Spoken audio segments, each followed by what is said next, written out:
Bom, gente, no vídeo anterior nós vimos uma descrição newtoniana da cosmologia, algo bem simples e introdutório. Vamos ver agora como esses conceitos ficam à luz da relatividade. Para isso precisamos invocar um pouco a geometria do espaço, precisamos refletir um pouco sobre a geometria do espaço e para isso os conceitos que vêm da relatividade geral. Primeiro, em relatividade não se define uma força da gravidade expressada pela lei de Newton ou algo similar, e sim uma curvatura do espaço-tempo, já que o tempo passa a ser parte das dimensões do espaço e deixa de ser absoluto. Fala-se então numa curvatura do espaço-tempo, mais ou menos representada assim, ou seja, um satélite ele fica preso à órbita da Terra, não porque uma força atraia ele em direção ao centro de massa da Terra, mas porque a massa da Terra provoca uma curvatura do espaço-tempo tal que o satélite se desloca naturalmente numa trajetória curva em torno da Terra. É uma descrição diferente. Se deve pensar, portanto, na geometria do universo para descrevê-lo apropriadamente, ou seja, uma galáxia ela vai deformar a estrutura do espaço de maneira a produzir um potencial gravitacional dos corpos.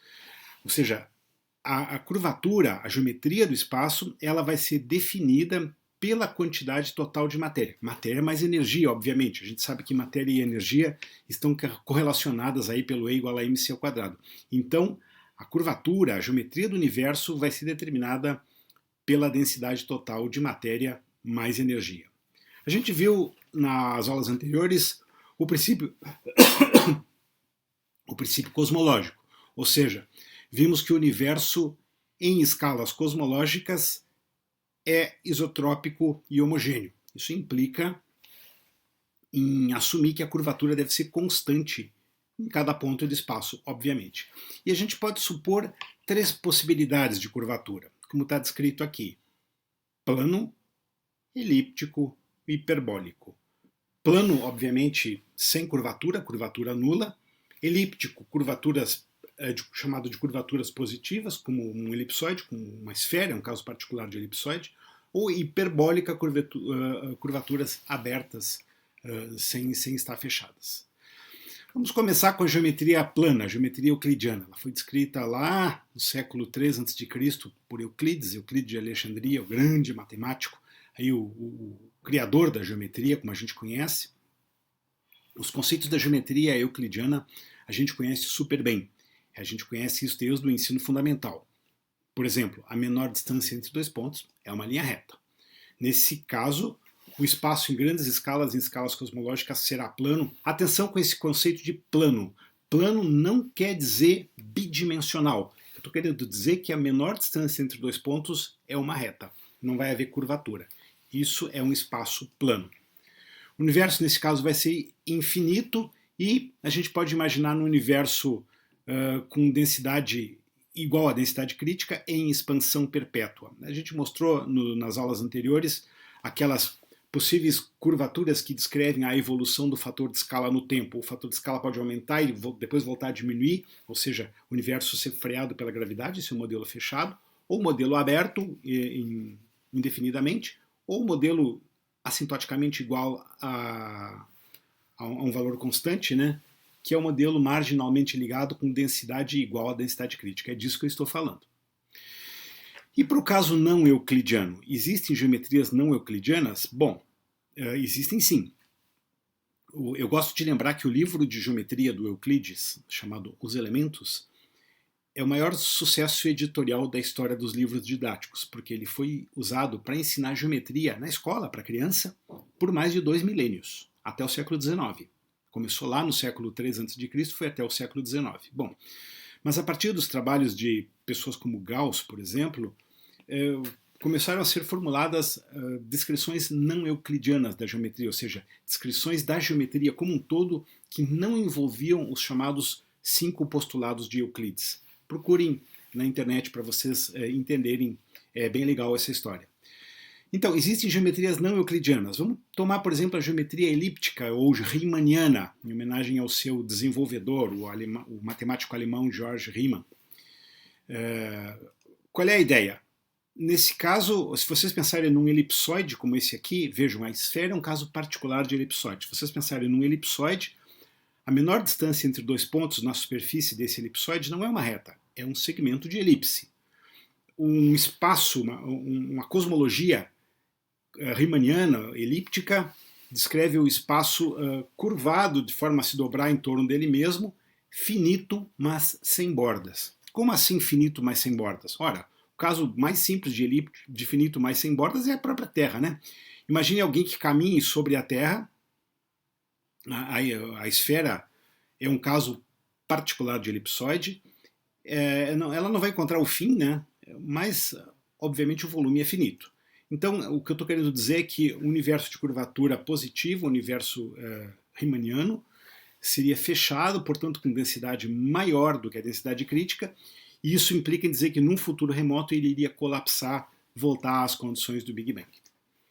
Outra possibilidade é a geometria hiperbólica, de curvaturas negativas, abertas. O matemático Lobachevsky foi o cara que descreveu a geometria hiperbólica também no século XIX. Aqui tem um segmento de um paraboloide hiperbólico. Isso aqui é só um segmento mostrado para fins didáticos. Na verdade, não existe essa fronteira aqui. O plano se expande infinitamente para qualquer lado. É claro, isso aqui é uma descrição de um plano. Vocês têm que, de novo, lembrar que o espaço é tridimensional. Isso aqui é só uma analogia em duas dimensões, assim como a gente descreveu o espaço euclidiano como uma folha de papel. Não, é apenas uma analogia para entender a forma da curvatura nula, positiva, fechada, ou negativa, aberta. Então, no caso de uma geometria hiperbólica, a menor distância entre dois pontos é um segmento de hipérbole agora. Nesse caso, o espaço vai ser curvo, de maneira que se dobra da forma como está descrita nessa figura aqui, para cima ou para baixo, e isso representa, em termos cosmológicos, um universo infinito com densidade menor que a densidade crítica e perpetuamente se expandindo. 3 possibilidades, portanto, como observá-las? Vejam, aqui está representado das 3 formas. Um espaço de curvatura nula, nos 3 casos é apenas uma analogia em 2 dimensões, uma folha de papel aqui. Imagine isso com uma dimensão a mais. Um espaço euclidiano com curvatura nula, um espaço elíptico de curvatura positiva, um espaço hiperbólico de curvatura negativa. Mas uma característica curiosa desses espaços aqui, se vocês traçarem um triângulo aqui, a soma dos ângulos internos vai ser 180 graus, vocês sabem os textos do ensino médio. Se vocês traçarem um triângulo num espaço de curvatura positiva, a soma dos ângulos internos de um triângulo é maior do que 180 graus. E num espaço de curvatura negativa, é menor. Da mesma forma, se vocês traçassem um círculo aqui, o perímetro seria 2πr e a área seria πr ao quadrado. Esses valores mudam. Aqui o perímetro é menor que 2πr e aqui é maior. A mesma coisa vale para a área. As regras básicas da geometria plana mudam para geometrias não planas. Cuidado com isso. Mas, enfim, é possível testar, observar curvaturas cosmológicas? Bom, é assim. Vamos lembrar, no caso do espaço euclidiano, a menor distância entre os dois pontos é sempre uma linha reta. No caso de um espaço elíptico, a menor distância entre os dois pontos é um arco de elipse. No caso de um espaço esférico, no caso da Terra, a gente viu isso lá no começo do curso, ainda quando as aulas eram presenciais. No caso da superfície da Terra, qual é a menor distância entre dois pontos sobre a Terra? São Paulo e Paris. É um arco de círculo máximo. É um arco no caso é um arco de círculo, porque a gente está falando de uma esfera. Se fosse uma elipse, seria um arco de elipse. E no caso de um espaço hiperbólico, a menor distância entre dois pontos é uma hipérbole. É possível testar isso? É sim. Imaginem aqui 3 folhas, uma folha plana, com pontinhos representando galáxias igualmente espaçadas. E aqui curvatura positiva, curvatura negativa. Um elipsoide, um paraboloide hiperbólico. Bom, vamos imaginar isso no plano do céu. Ora, no plano do céu isso está chapado no plano do céu. Então, o que era plano aqui, se o espaço for plano e a gente for ver isso no plano do céu, a distribuição das galáxias está plana. A gente, por construção, está aqui na cruzinha, ó, aqui, aqui ou aqui. Agora, imagine que o espaço seja fechado. Então, se a gente for ver isso no plano do céu, chapado no plano do céu, a gente vai ver uma densidade maior de pontos em objetos mais próximos de nós. Por causa da curvatura do espaço, né? Porque aqui não existe. Essas regiõezinhas que estão representadas aqui não existem, né? Estão fora do espaço. E aqui é o contrário. A gente veria uma concentração maior de objetos mais longe do objeto de referência. Então, o que eu estou querendo dizer é que é possível a gente elaborar, desenvolver testes observacionais para verificar qual é a curvatura do universo. Como eu não gosto de antecipar, eu gosto de contar o fim da novela, o que bate é isso aqui, ou seja, a densidade do universo, se não é igual, é muito próximo da densidade crítica, porque tudo leva a crer que a densidade de matéria, a distribuição das galáxias é homogênea em qualquer escala que se veja. Portanto, é possível sim testar a geometria nesse caso. Outra questão importante, vamos para chegar nos modelos cosmológicos, né? Vamos definir métrica. O que é métrica? Imaginem o deslocamento entre dois pontos A e B que ocorre num tempo t. Aqui na Terra, eu ir daqui à padaria, que é o único lugar que eu posso ir na quarentena, ou no supermercado, como é que eu posso ir, como é que eu posso descrever isso? Uma trajetória descrita por um corpo livre, ela obedece à primeira lei de Newton e pode ser expressada usando as variações das três coordenadas, né? A variação em x, em y e em z. Função do tempo, x, y, z. O tempo é absoluto, o tempo não muda, eu estou falando da física newtoniana. Ok, como é que eu descrevo então a distância do ponto A ao ponto B? Essa distância vai ser uma trajetória, a menor distância entre dois pontos. Em termos generalizados, a gente não usa o termo trajetória, usa o termo geodésica, que é o equivalente à trajetória para qualquer curvatura, para qualquer métrica. Ok, como é que eu descrevo então a trajetória, a minha trajetória daqui até o supermercado que fica a 3 quadras daqui? A distância entre dois pontos numa superfície, eu estou supondo uma superfície plana, um espaço tridimensional. Eu posso descrever da maneira mais simples possível, um espaço tridimensional x, y, z, aqui estão os três eixos, aqui está o ponto A, aqui está o ponto B. Eu posso descrever a minha trajetória de A até B como trajetórias em cada plano, né? Um dx no plano x, xb menos xa, yb menos ya, zb menos ga. Gente, estou falando de geometria analítica do ensino médio. Vocês já sabem isso. Me desculpe se eu estou sendo repetitivo. Então, a distância de A até B pode ser expressa dessa forma, a partir das distâncias nos três eixos. Esse é o exemplo mais simples de métrica, de medida de distância entre dois pontos. O exemplo mais simples que existe. O ds é um invariante, ele não depende do sistema de coordenadas. Aqui eu usei coordenadas cartesianas x, y, z, poderia fazer exatamente a mesma coisa com coordenadas cilíndricas, com coordenadas esféricas, o ds não mudaria, ele é invariante. Essa é a chamada métrica euclidiana, definida lá baseado nos postulados do Euclides, lá do século III a.C.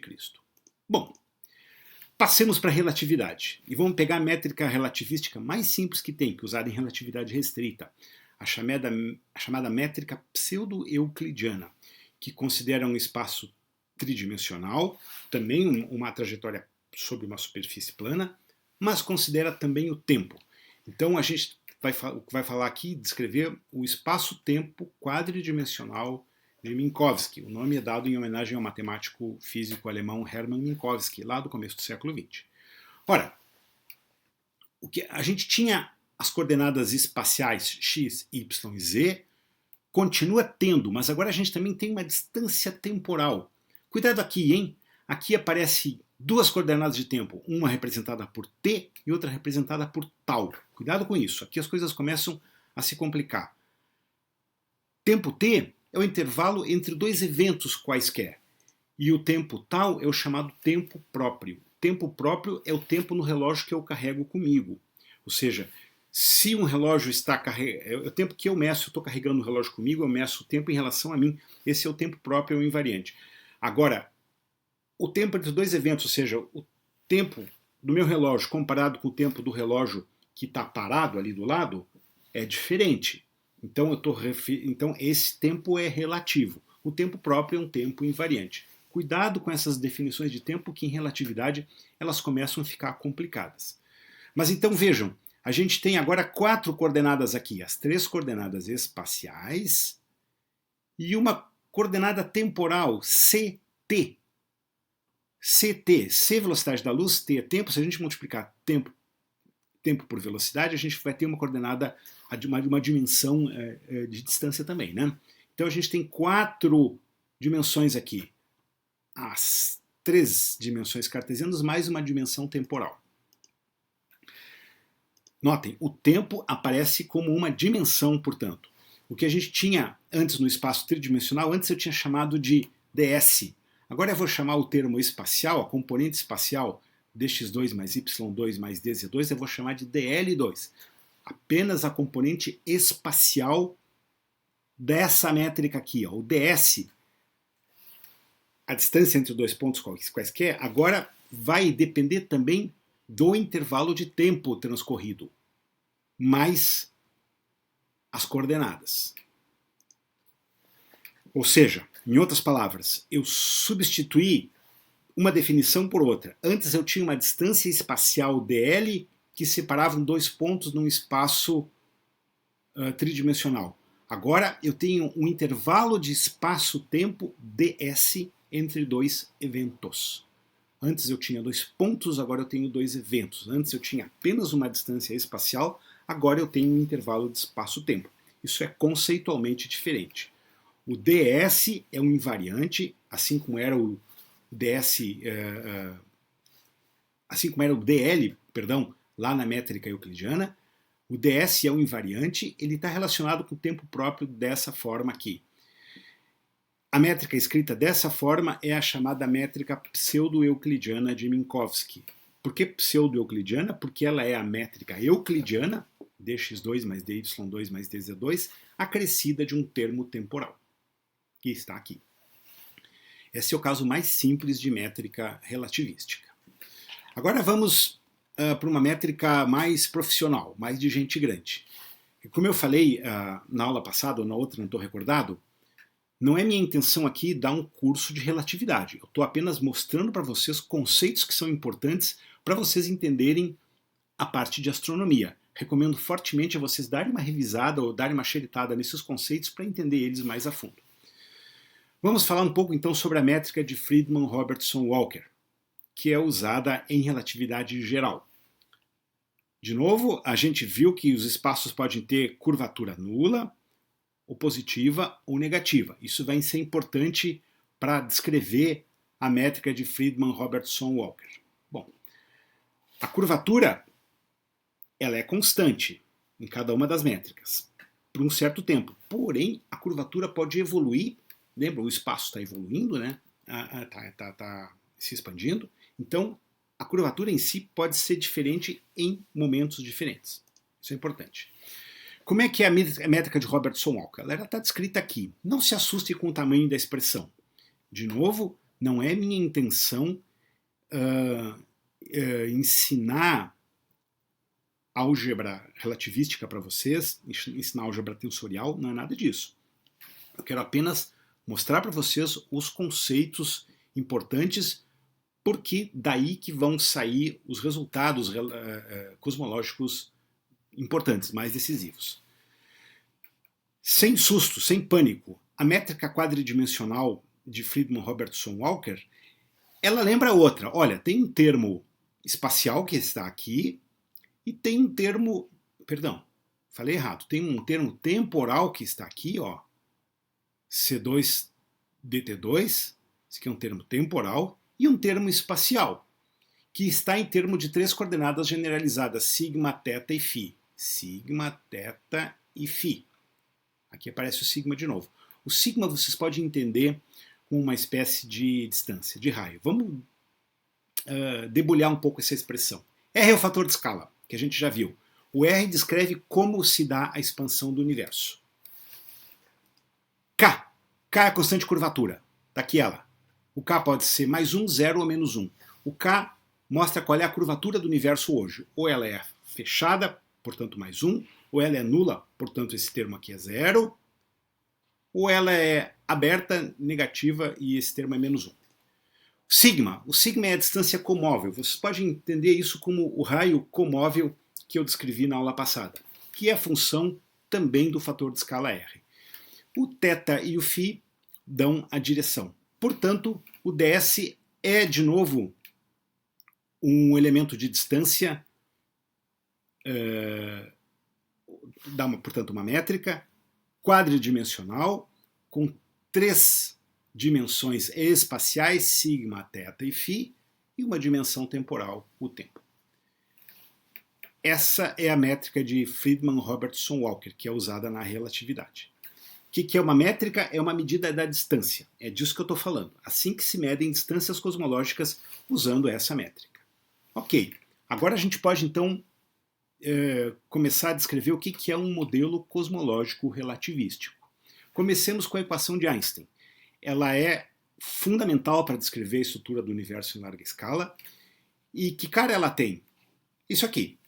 Ela relaciona a geometria do universo com a descrição, com a distribuição da matéria e da energia. Atenção, essa é uma equação que não é escalar, não é vetorial, é uma equação tensorial.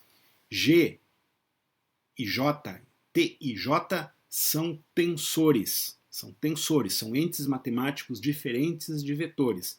Não é minha intenção aqui ensinar tensores para vocês. Estou explicando apenas que é um ente matemático com mais dimensões do que os vetores. Os vetores normalmente têm uma dimensão aqui embaixo, os tensores têm mais.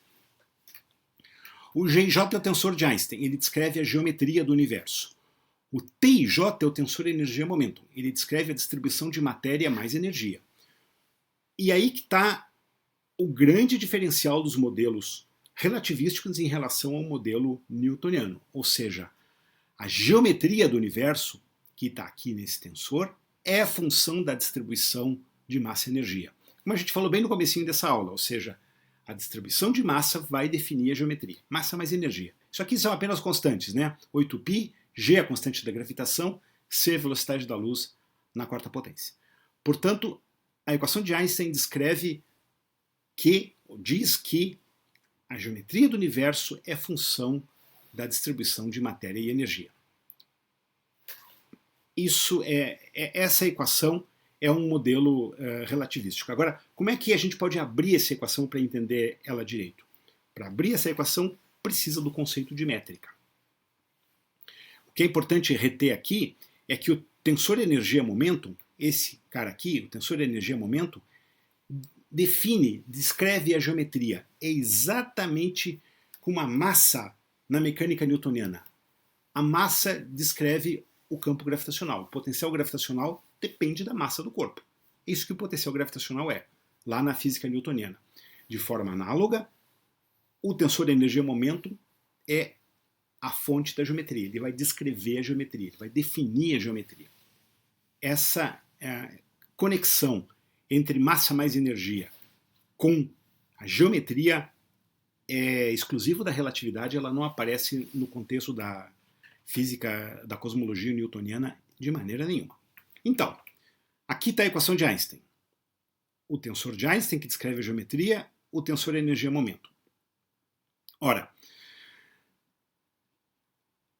o tensor energia-momento ele vai depender de duas funções fundamentais, a pressão e a densidade.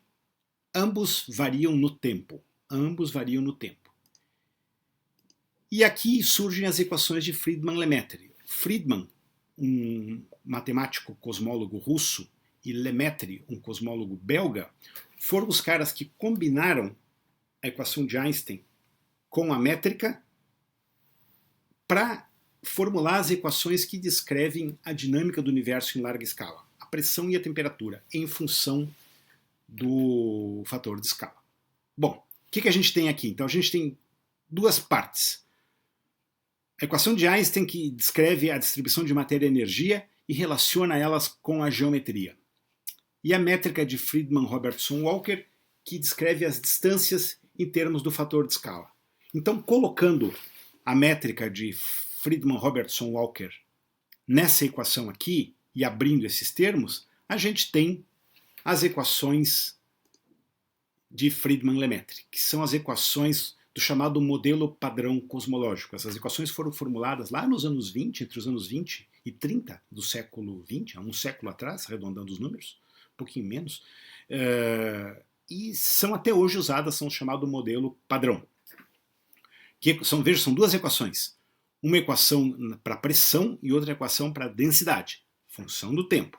São equações diferenciais, essa aqui é de segunda ordem, essa aqui é de primeira. Aqui está o fator de escala, né? A primeira derivada no tempo do fator de escala, aqui está a segunda derivada do fator de escala. Tudo isso é função do tempo. Aqui aparece a curvatura. E aparece o que mais? Aqui. Aparece, é claro, isso aqui aparece a constante cosmológica, a constante cosmológica, não, perdão, aqui aparece a constante de curvatura, K, que pode ser mais 1, 0 e menos 1. A constante de curvatura tem um papel importante nessa equação. E aparece também a constante cosmológica. A constante cosmológica surge da solução dessa equação aqui. Ela aparece aqui. Vejam. Então, ela surge naturalmente da solução dessas equações aqui. E o seu significado físico é motivo de discussão até hoje. Mas vejam, o que é importante vocês verem essas equações, eu não vou pedir, já vou adiantar isso, eu não vou pedir para vocês resolverem essas equações, não é essa a ideia. A ideia é que vocês sejam apresentados a elas pela primeira vez. Então aqui aparece uma equação que descreve a evolução da pressão do universo e a evolução da densidade em termos do fator de escala. Tudo isso é testável observacionalmente. A pressão é praticamente nula, mas a densidade não. A densidade de energia, a densidade de matéria mais energia é um parâmetro observável, um parâmetro cosmológico observável muito importante, pesquisado extensamente. Mas colidimos com esse termo aqui, né, com a constante cosmológica.